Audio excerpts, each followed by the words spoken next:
Hey everyone, I'm Stephanie. I'm a book-loving, notebook-hoarding reader and writer on a mission to change lives one book and one notebook at a time. And this is the Get Literate podcast. On this podcast, we explore the power of leading literate lives. We talk all things books and reading, notebooks and writing, and everything in between to make our lives better.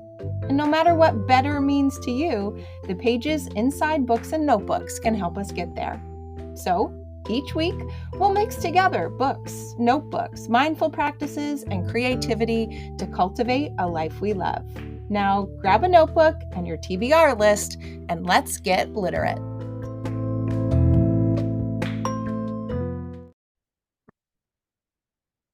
Hey everyone, welcome back to another episode of the Get Literate podcast. Today we are talking about all things self-discovery. First, we're going to kick off the episode with a conversation with Jen Laffin. If you don't know Jen, she is an avid notebooker, just like me and likely just like you, and she is an educator-turned life coach. I first met, or should I say connected online with Jen a couple of years ago when I found her and her company called Teach Right. This was a company that was dedicated to supporting educators as writers so that they could then support their students as writers that much better. Jen and I had an instant connection around notebooking. I so valued the work that she has done, and now I get to see how she is building it into something so much more. Now, Jen is a life coach who uses writing to help her clients experience self-transformation and self-discovery. She's here today to talk about all the things: the power of notebooking and journaling, what self-discovery journaling is, what are the prompts that you can use in your notebook to get started, and what happens when that self-doubt or all of those questions creep in. But I want to be sure that you stay until the end of the interview because I'm going to offer you 3 books that are perfect to launch you on a self-discovery journey too. So we've got a mix. We have an interview, we have a focus on writing and journaling, and then I'm going to end with 3 books that will complement it all so that you can bring this idea of self-discovery into your everyday life. So without further ado, here's my interview with Jen Laffin. Jen, welcome to the Get Literate podcast. I am so excited to talk with you today. Thank you so much for having me. I'm so excited to be with you today. I know. I feel like this episode has been a long time coming, right? Because we've only met in person maybe once or twice at an education conference in passing in the hallway when we figure out who each other is.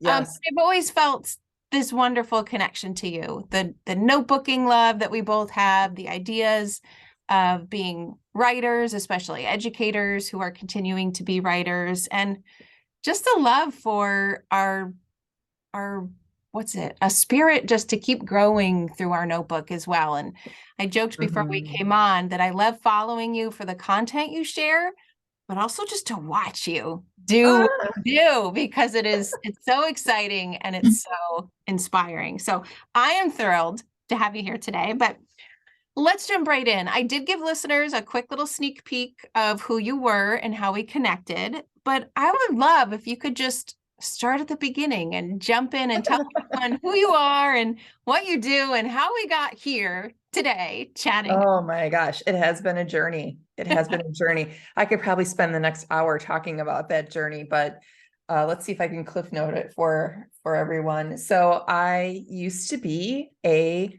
teacher, an educator. I taught 4th and 5th grade for 9 years. While I was in the classroom, I absolutely fell in love with literacy and fell out of love with everything that was not literacy. I can relate. Right. And through one thing or another, I absolutely loved the classroom, but I really wanted to expand my reach beyond just the classroom and just the teachers in my district. I saw a real need for a fresh approach to teaching writing, because I know a lot of our students struggle with teaching writing. A lot of teachers struggle with teaching writing. And so I left the classroom and I started a business called Teach Right in 2017, I think. And the goal of Teach Right was to help teachers grow as writers so their students can too. And this past December, I sold the company to another teacher who is now taken it over and is doing a fantastic job with Teach Right. And I have transitioned into life coaching, because while I was doing Teach Right work and coaching teachers on teaching writing, I discovered so much of it is mindset and is believing that you can write. Can't tell you how many times, and I'm sure you've heard it yourself too with your work, people saying, I'm a terrible writer, can't write. Well, that's not really true.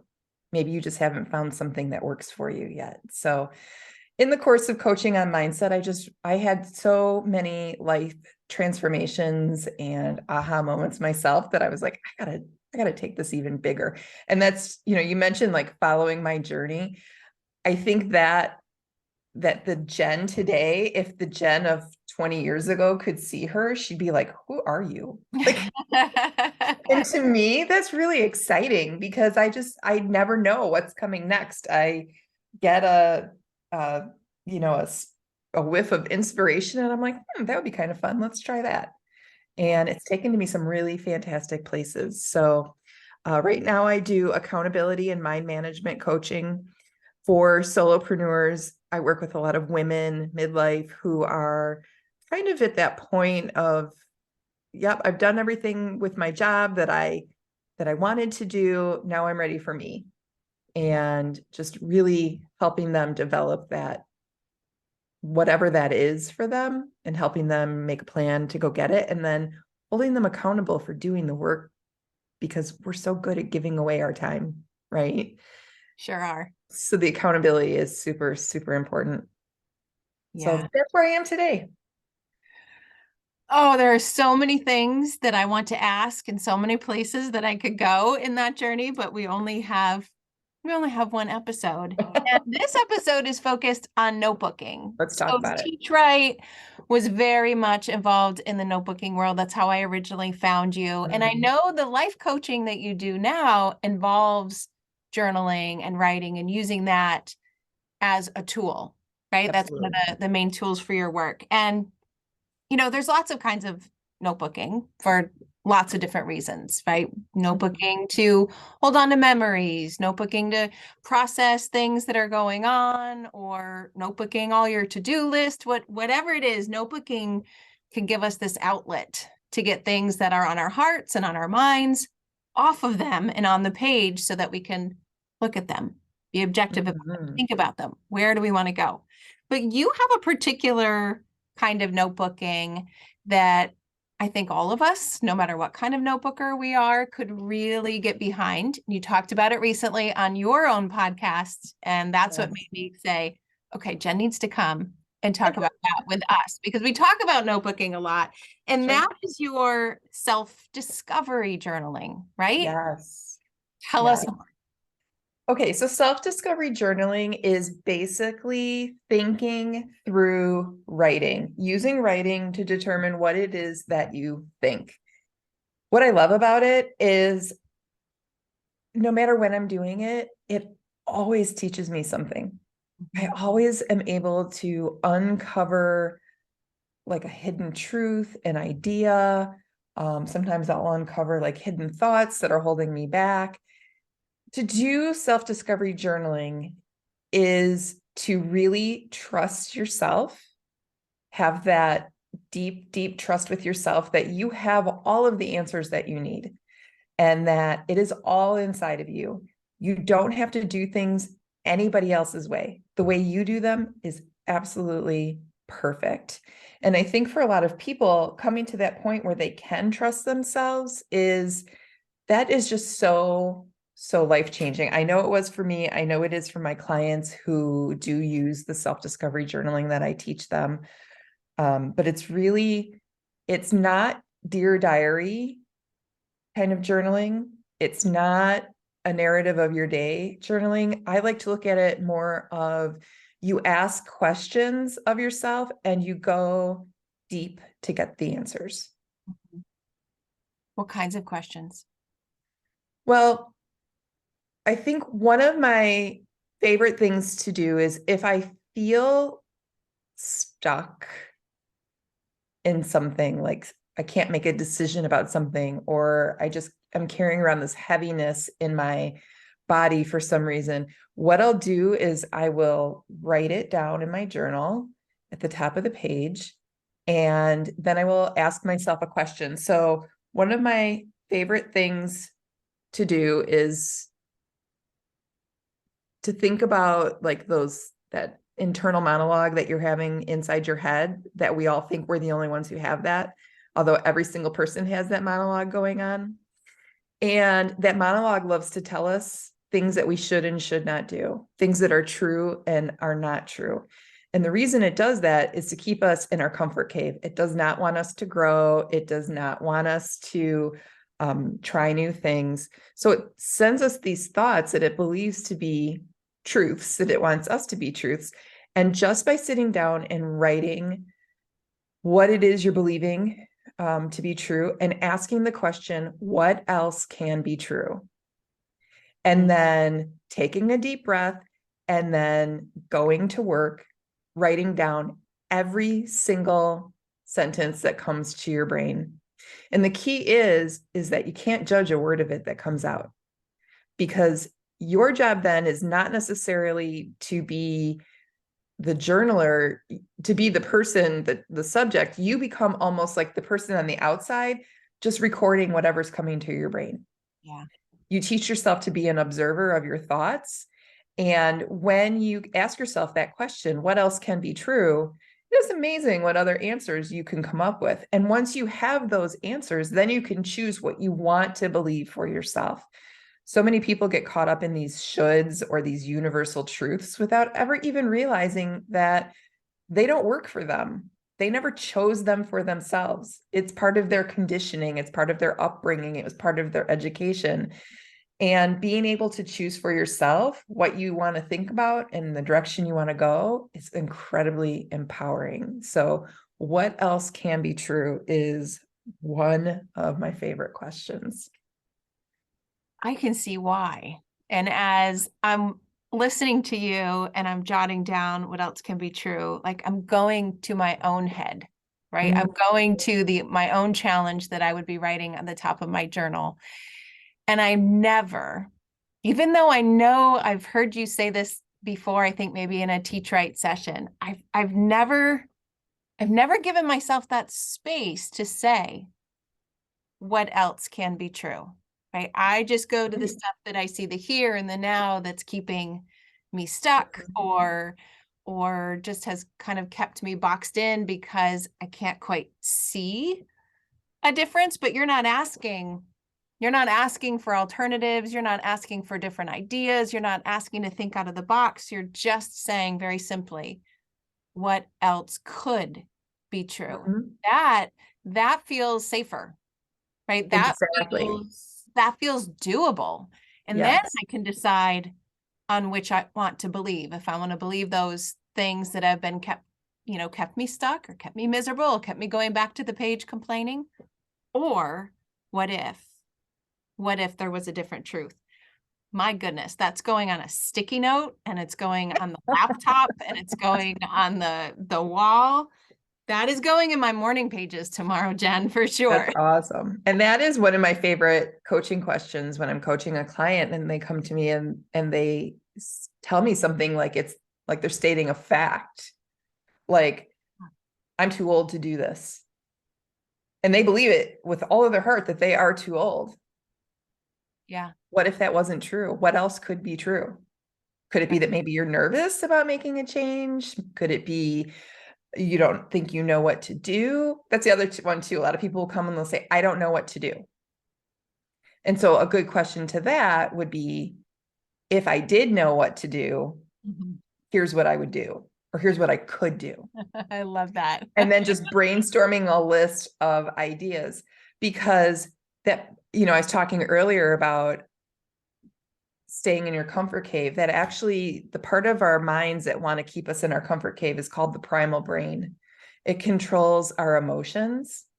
And whenever we try to leave the comfort cave, it starts getting nervous. And so it sends us like that heaviness in our body, or that confusion that we don't know what to do. We kind of spin, and then we're like, oh, we find ourselves in the kitchen getting a snack, because that's where our brain has led us to try to avoid solving our problems, when really we just trust ourselves to sit down and write out any possibility, not judging a thing we write on the paper. We can come up with some amazing answers. And I do want to really emphasize not judging, because so many times we'll put something down, or we'll say, oh, I can't write that. I could never do that. That's impossible. Nothing is impossible. The only reason something would be impossible is if we gave up. But if we're willing to work at it, we can have and do anything. Right. So that's one of the beautiful things I think too about self-discovery journaling. Yeah. And what I love is that it may, at least for me, things may feel really big, or they may feel like they're really hard to accomplish out in the real world, but I can just write it down, try it on for size, right? I kind of like that, Absolutely. again, that little dipping your toes kind of into the water. And I love your second prompt too. If I did know, because you started by saying that we all have the answers inside of us, if we are Yes. just quiet enough to listen to them and to trust ourselves. And sitting here and thinking, oh, I don't know what to do, but then just shifting really quickly into, but if I did, I'd do this, shows us really Mhm. quickly that we probably do have ideas of what to do. It's, are we afraid to do them, or do Yes. we feel competent enough to do them? And then all of the what ifs come in, but the ideas, the answers themselves are actually there. Every single time they are there. Again, it's like getting out of your own way. So many times we are limited by our own stories that we tell ourselves. Yeah. And self-discovery journaling is a fantastic way to not only reveal those stories, those things that we're believing to be true that aren't, or that might not be. Sometimes they are, many times they're not. But the act of putting them down on paper is very, very powerful. I have one more prompt that I'll share with you, which Yes. is, what if? So many times our primal brain loves to play the what if game with us. What if you try this and you fail? What if this doesn't work? What if people laugh at you? What if you press publish on this blog post and it doesn't get any readers? What if, what if, what if? Okay. The important thing with your brain is not to leave a question hanging. So ask yourself, what if you did try this and you don't get the results you want? Answer that question. Because until you answer that question, your brain is going to automatically go to the worst case scenario as a way of keeping you in your comfort cave and keep you from doing the work that you need to be doing. So what if you press publish and no one reads it? Who cares? Right? You now are creating a body of work out there on the internet. Like, that's not a bad thing. Wow. Okay. You just said something that totally blew my mind. So, because we ask what if all the time, I do it multiple times a day, especially if there's something on my mind, but finishing the sentence Yeah. doesn't leave our brain hanging. Oh my gosh. That is a mic drop moment right there. Oh, good. I'm glad. Wow. Just finish the darn sentence and move Mhm. on, right? Your brain can, oh gosh. Don't ever leave questions hanging Wow. in your brain. Like, I wonder if I can do this, or can I do this? Answer it. Can you? Right. And if you can't, and it's something you want to do, how can you figure it out? Right. I tell my clients, like, there's nothing you can't do if you know how to ask Google a question. And we all know how to ask Google questions. And now we've got, Chat GPT willing to give us Right. answers as well. So there's really we have no more excuses. Like, it's time to Right. get going. But the self-discovery journaling, again, will reveal those thoughts to us. Now, when I work with clients and I take them through journaling work, one of the things that I do require is that they journal by hand. And I know there's a lot of like controversy and opinions out there. Journal by hand, journal electronically. Like people say, like, I can just go so much faster on my phone and just type notes in. And I say, that's great. But for this, you're going to journal by hand. And here's why. So there have been so many studies done on the benefits of writing by hand. And as this pertains to self-discovery journaling, there's a couple reasons why I insist that you write by hand. One is that when you're writing by hand, you are slowing down. You can't write that fast. Right. So you have to slow your thinking down. And in the process of slowing your thinking down, you actually are able to go into your subconscious and pull out new ideas that you wouldn't be able to access just by typing. It's a fact. It's proven. Research has proven that that is. And if you do it even once, you'll see, like, how many times have you journaled where you have these aha moments come to you where, like, holy cow, I never would have thought of that before. Because when you're thinking or when you're typing, you can't go that deep. You can't slow down. Okay. So there's definite advantages to writing by hand. Another one is they have also found that the feel of your hand and the pen running across the paper is a fantastic stress reliever. Mm-hmm. It's Oh, I very totally get that. soothing, right? And like there are tons more benefits. I could spend all day going into them, but really, like, I want to just hit on that. You go deeper, it's stress relief. You are able to pull out more memories, but you're also able to commit things to memory better because you've taken the time to write it down. Yeah, I So agree. I agree. I do most of my work writing is typing, right? As you know, open up a Google Doc and I keep going. But when it is personal, when it's my notebooking, it's truly absolutely.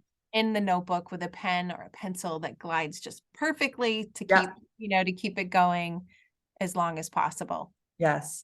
Which is why I think we're so particular about our pens and our notebooks, right? Like we find the paper that we like, we find the pens, like for me, Inkjoy gels. Here, I've got a whole container of them. The colors that I put on my paper, like I make my journaling fun. I'll put stickers in it, washi tape. I use these Inkjoy gel pens that come in like every color of the rainbow. Color is very therapeutic for me. So I make sure that my journaling experience is the same. Yeah. So yeah, fun. Yeah, and that's interesting to me because I have, well, like you, I know you have this too, but I've got lots of, well, maybe I have lots of different notebooks for lots of different reasons. Yeah. And depending on the reason, decides which one I'm picking up. And also the pen I pick up and the extras that I pick up. So my morning page journal, where I tend to do this kind of, as you're calling it, self-discovery work, is a very simple mechanical pencil that glides really well. And I can just, press the top when I'm running out of ink and not worrying about sharpening it. But my other journals, my quote journals or my gratitude journal, those are in color. Those are Mm. washi tape and stickers. And it's making me wonder why the self-discovery journal feels really boring right now with my mechanical pencil. And maybe it's time to jazz it up a little bit and Maybe. change some things around. Yeah. But Something you have that, to do whatever works for you too. right. Like that's the other thing I tell people, like you are the boss of your own journal. The only thing I'm like really adamant about is writing by hand. Yeah. Yeah. Which I totally understand. Yeah. Yeah. Uh, I get a lot of pushback on that from some clients. They don't want to do that. I don't like my handwriting. I'm not a good speller. I don't, punctuation. And I'm like, you know what? That is all a carryover of the red pen. Like we've talked about the red pen syndrome, like getting papers back in school with red ink all over them. yes. No one's grading your journal. It is just for you. So don't worry about that kind of stuff. Yeah. Doodle. For all I care, you can doodle. You can jot words. You don't have to use sentences. You don't have to use paragraphs. Nobody cares. Yeah. Like, I just want you to get the benefits of the journaling. Yeah. And you can only get that benefit with continued writing, right? So whatever makes you Absolutely. show up and feel good is Yeah. it's what's going to to work for Yeah. you. You mentioned something earlier I would love to come back to, which is the role of the notebook is helping you become an observer Mm, of your thinking. Now, I've been learning about and loving how the brain works, mhm, how meditation impacts the brain. And for a long time, I was one of those people that said, well, I'm not any good at meditation because I keep thinking of things, not mm, realizing that the purpose of meditation isn't to not think, but to right. simply observe what you're thinking, not judge, and then bring yourself right back to breathing or your Yes. mantra or whatever you're doing. And that is much easier for me to do in my notebook, being an observer and really taking that objective third view than it is just kind of sitting and being. And I've got, this is a couple days ago, and I mentioned it on my podcast too, but I was doing my morning pages and I was in a mood, Jen.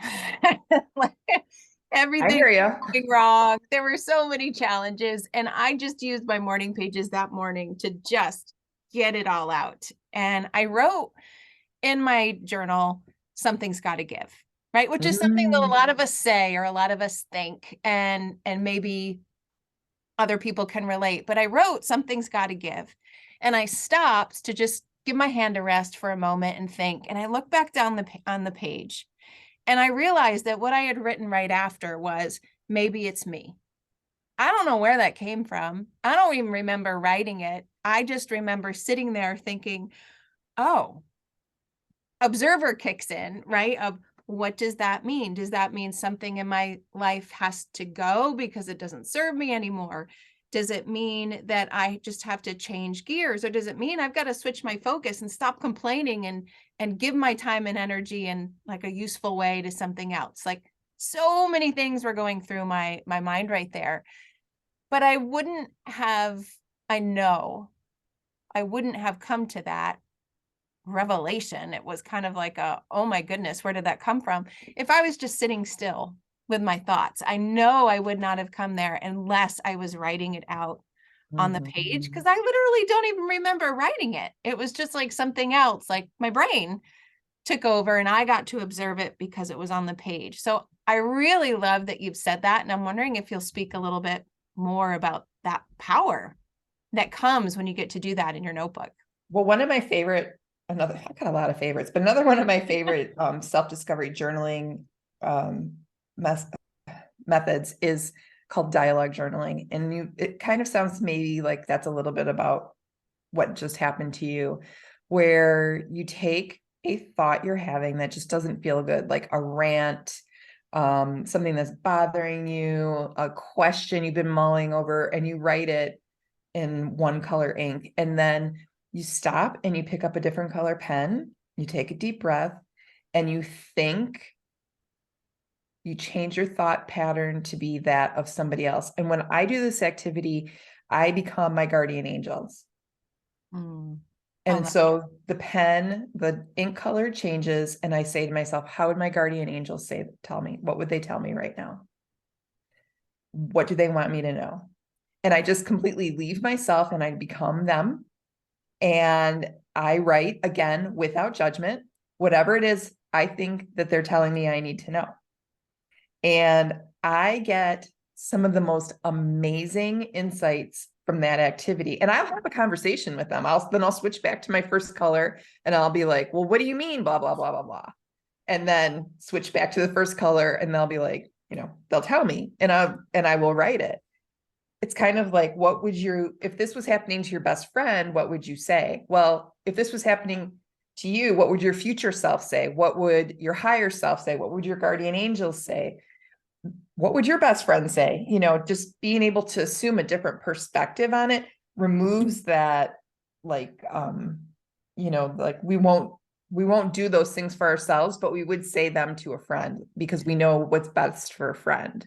Yes. And then I'll go back and reread my journals and the places where I've had that dialogue journaling because I see the two different colors. I'm like, darn, that was really insightful. Like, it's a great activity. So I wonder when that maybe it was you that needs to change, if that wasn't a message from your guardian angels.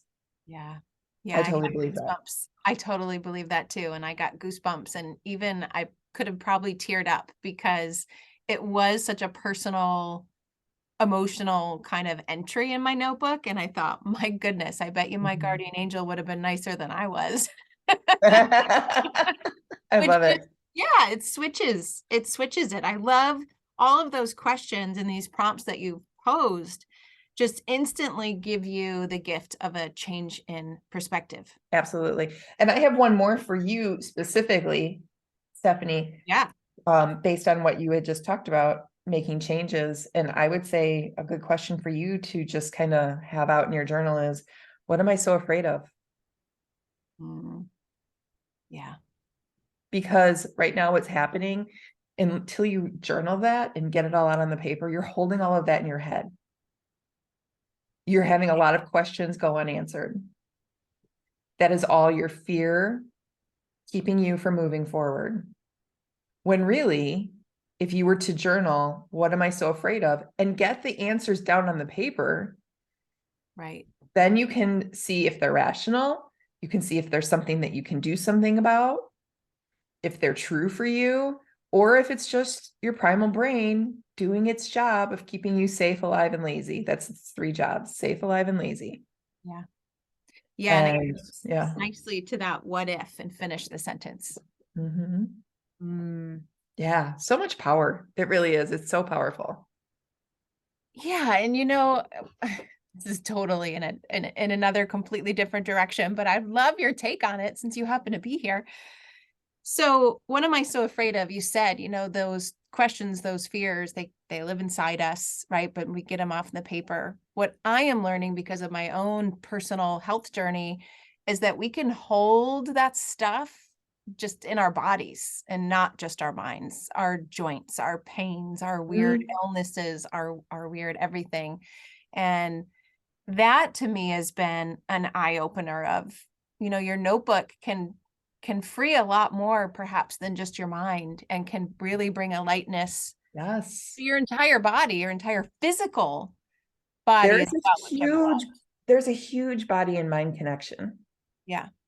And to me, and you kind of said it before, you said, I'm going to journal and get it all out. Yeah. That is truly a gift you give yourself when you open up a page, grab your pen, and you just empty your mind out onto the page. Because you're right. Like, imagine like you're this bubble and it's just filled with all of your fear and your questions and your doubt and your worry and your care and your frustration, and all of that is carried, and it's almost like a water level rising. Well, pretty much it's going to burst if you don't let it out. So this is just like, opening the top and letting some of that come out. Yeah. And it's just absolutely, absolutely. I agree 110% that there's a huge connection, body, mind, and journaling, I think, is a great substitute or a great solution for that. And it's cheap, right? We could go to the dollar store and get a Mm-hmm. notebook and a cheap mechanical pencil and start helping ourselves Yeah. with just a daily, really simple practice. Yeah. So I'm going to anticipate a question that maybe your listeners have, which is, what if somebody finds my journal and reads it? If I'm being super honest with myself here, what if somebody reads it? And they've asked me, like, well, what do you suggest? Like, what do I do? Because I can't journal because somebody might read it and then they're going to think bad things about me. And so here's what I say. There's two things you can do. One, when you start your journal, don't start on page 1. Start like on page 5. Yep. Leave the first couple of pages blank. Because if somebody opens up the notebook, Right. chances are they're going to open to the first page and they're not going to see any writing and they're going to be like, oh, there's nothing in here. Yep.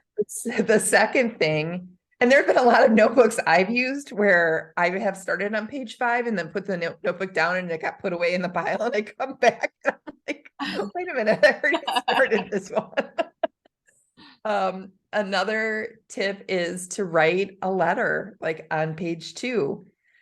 Dear nosy person reading my journal, this is my private space. Please respect it and put this journal down right now and do not read another word.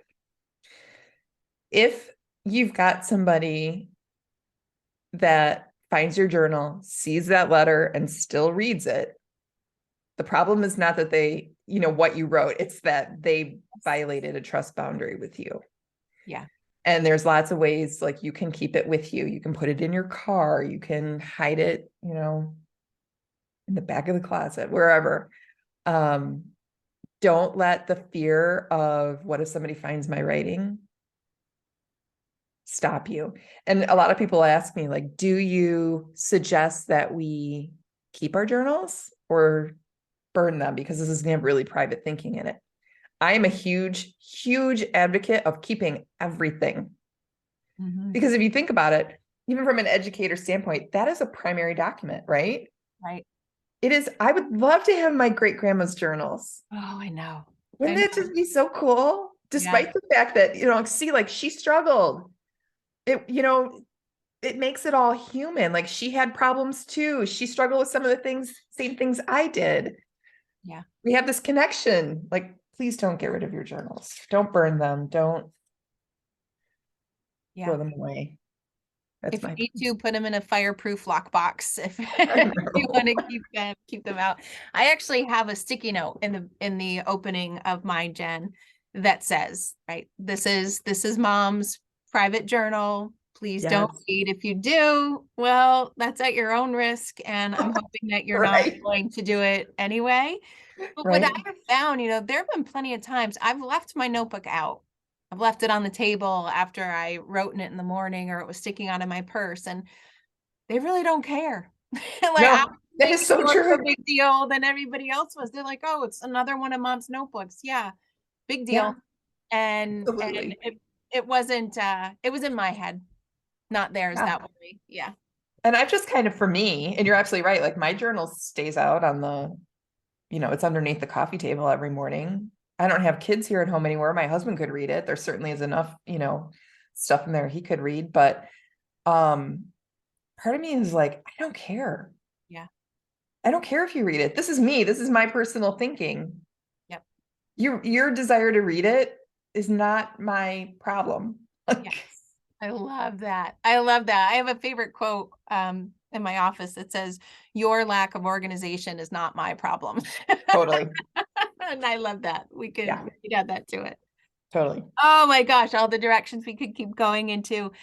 I would love for you, because I know now if listeners have been listening to us chat, love of notebooks, all of those amazing prompts, the role that the notebook plays in the bigger scheme of your coaching. I know many listeners are thinking, where can I find Jen Laffin? So do you want to talk about what you're doing now, what they may be able to join in on to get more of you, and of course, where to find you? Sure. Well, you can definitely find me on my website, which is jenlaffin.com. That's JenLaffin.com is my website. There's all kinds of information there. I have a lot of resources on my website as well. Last summer, I did a lunch and learn workshop, and I recorded all those sessions, and they are available on my website. There's journaling resources available on my website. I also am the host of my own podcast called the Flight School Podcast, which is all about tips and inspiration for women who are looking to find their wings and fly. And I talk a lot about journaling there as well. And of course, I'm on social media. I think it's at Jen Laffin Coaching on Instagram and Facebook, and I think also on LinkedIn. So I would love to connect and chat with anybody interested, whether it be about journaling or following your dreams, getting out of your own way, anything. Love to chat with you. I love your community.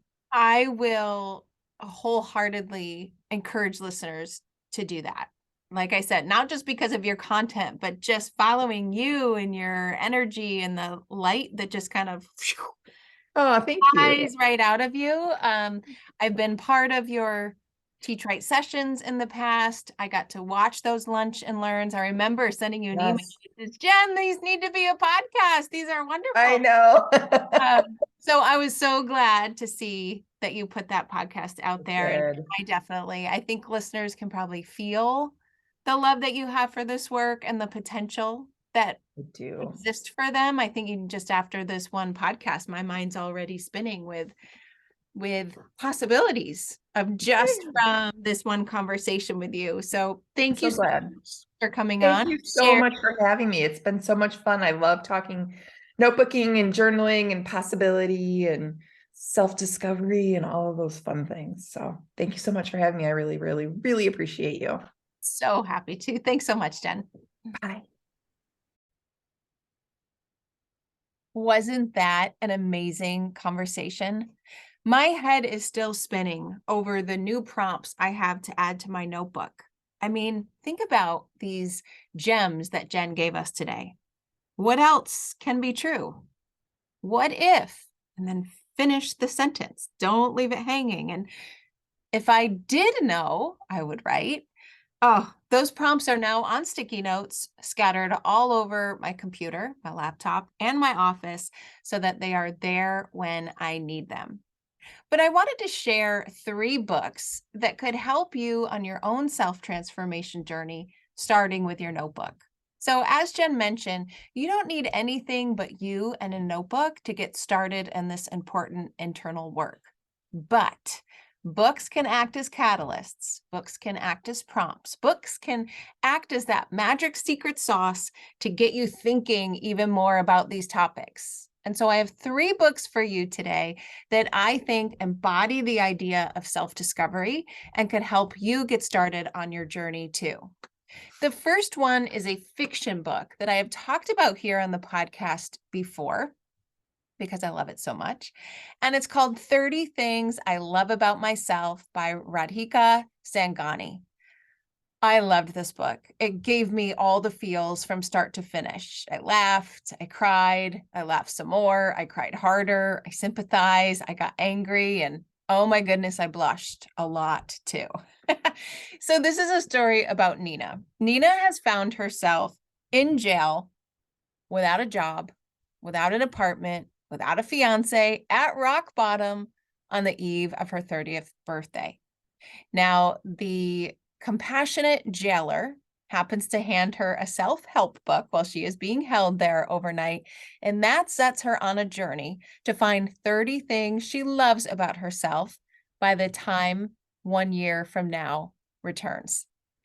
That journey changes everything, right? She experiences some pretty deep learning experiences about herself, but the author keeps it so light and laughable that you can't help but take the lessons that Nina is learning about her own self and her own life and apply it to you.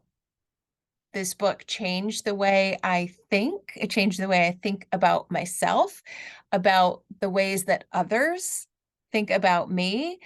This book has kind of cracked open this newfound sense of adventure for exploring our inner workings, right? You can't not want to create 30 things I love about myself for yourself in your notebook after reading this book. And so Nina's been sitting on my shoulder for a while now as I think about what her journey looked like and what my journey could look like doing the same. And to be honest, I'm still blushing a little bit from what's inside the story too. So reader be warned there also. So it is a fiction book, but this fiction book could start you on a new journey inside your notebook to find a list of things that you love about yourself to kick off your self-discovery journaling. Now, up next is a book that I finished recently that I absolutely adored. This book felt like a gift of self-reflection, of introspection, and definitely if you think about what you're reading and you start to do the work on your own in your own notebook, it is definitely a book that can offer self-transformation. And this book is Maybe You Should Talk to Someone by Lori Gottlieb. I have been hearing about this book for a while, and I finally sat down to read it, and I wish that I did it much, much sooner. In this book, we are lucky enough to learn from Lori Gottlieb and her incredibly raw, honest reflections about her life as she navigates her own life in therapy as a therapist. So she has such a unique view here. Excuse me.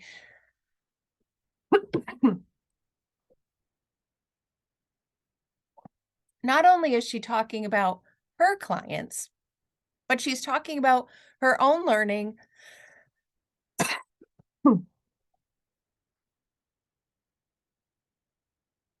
The second book I want to share is Maybe You Should Talk to Someone by Lori Gottlieb. This book was a gift. It felt like a gift of self-reflection, of introspection, and definitely, if you think about the lessons inside and you start bringing those lessons to your notebook, it's a book of transformation and self-discovery too. Now, we are lucky enough to learn from Lori as she talks about her own journey, and she is incredibly honest and real and frank as she navigates her own life's challenges in therapy. But the kicker is that she's talking about her journey in therapy as a therapist. So she has this really unique view of being the patient and being the therapist and how one aspect of learning impacts the other and vice versa. Now, personally, I was really struck by her story. She found her life's passion of doing this kind of work after a few false career starts. Always find that inspiring. She talked about choosing her own path to motherhood, dealing with a sudden breakup, a sudden and shocking and ridiculously reasoned breakup. And she's grappling with all sorts of things that are coming along with growing older and figuring out what health and wellness looks like in new stages of our lives. It's interspersed with her personal stories, the anonymous stories of her patients, and the research and philosophy behind the science of her work. And I so appreciated that triangulation of all three of those perspectives. It was fascinating to me. And yes, it was very therapeutic. If you read this, you really can't help but walk away with this newfound view of yourself. And the best part, you realize the role that you play in your own life. And I realize that sounds ridiculous. Of course, you play a role in your own life. But Lori has a way of making you see the roles you play in the outcome of your own life that you might not have realized before. And that's the self-discovery part. And that's why I think this book is a must read. Now, the third book I want to share with you is one that I haven't read yet because it is the book club selection inside my Get Literate Patreon community this month. Our word of the month for April is poetic, living a poetic life and figuring out what that means to each of us. And so I have a book with a title that might not seem so poetic in their traditional sense, but it sure does make me smile. The book that I will be reading in April with my Get Literate book community is Tara Schuster's Glow in the Effing Dark. Now, you might have already known this author because she is the author of By the Effing Lilies. And so I knew that I was going to love this author, and I knew I was going to love this book. So let me just read you the inside cover, which is what made me want to pick it up immediately. Tara Schuster thought she was on stable ground. For years, she worked like hell to repair the emotional wounds inflicted during what she refers to as her mess wreck disaster of a childhood. She'd brought radical healing rituals and self-love into her life. On most days, she was a happy, stable adult. She even wrote a book about it. But then she lost her job, the one on which she had staked her entire identity. Cue a panic attack doom spiral that brought her harshest childhood traumas to the surface. Isolated at home during a global pandemic, she felt piercing loneliness and a lack of purpose like she had never known. Finally, after experiencing a terrifying dissociative episode while driving down the highway, she realized that enough was enough. She needed to slow down and pull over, literally.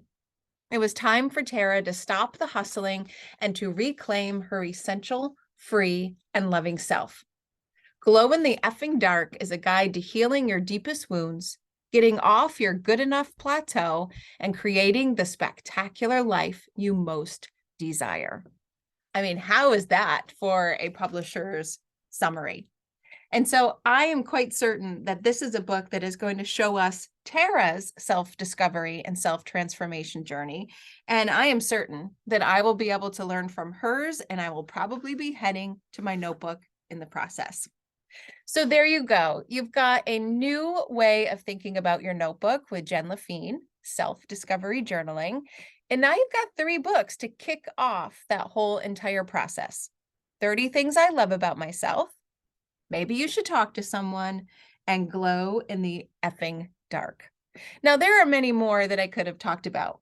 Wild by Cheryl Strayed, Unraveling by Peggy Orenstein, Eat, Pray, Love by Elizabeth Gilbert. But these are the 3 that are most on my mind lately. But I would love to know, what books have sparked a self-discovery journey for you? As always, you can head to my show notes at alitlife.com, or you can find me on social media on your favorite platform. I am on all of those using the handle @AfinitoLit. So that's it for me. I so hope you enjoyed this conversation with Jen Laffin, and I hope you will get out your notebook and start your own self-discovery journey too. See you in the next episode.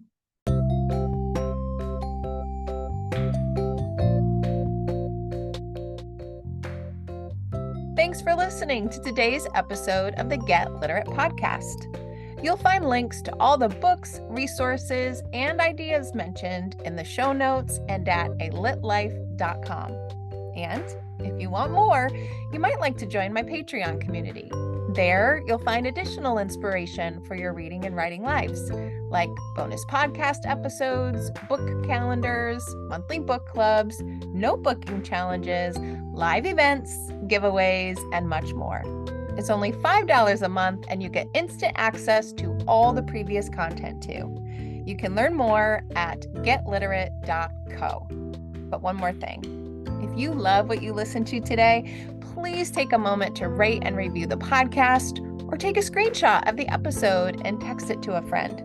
This helps the podcast grow and builds our bookish and notebookish community too. Thanks so much for listening.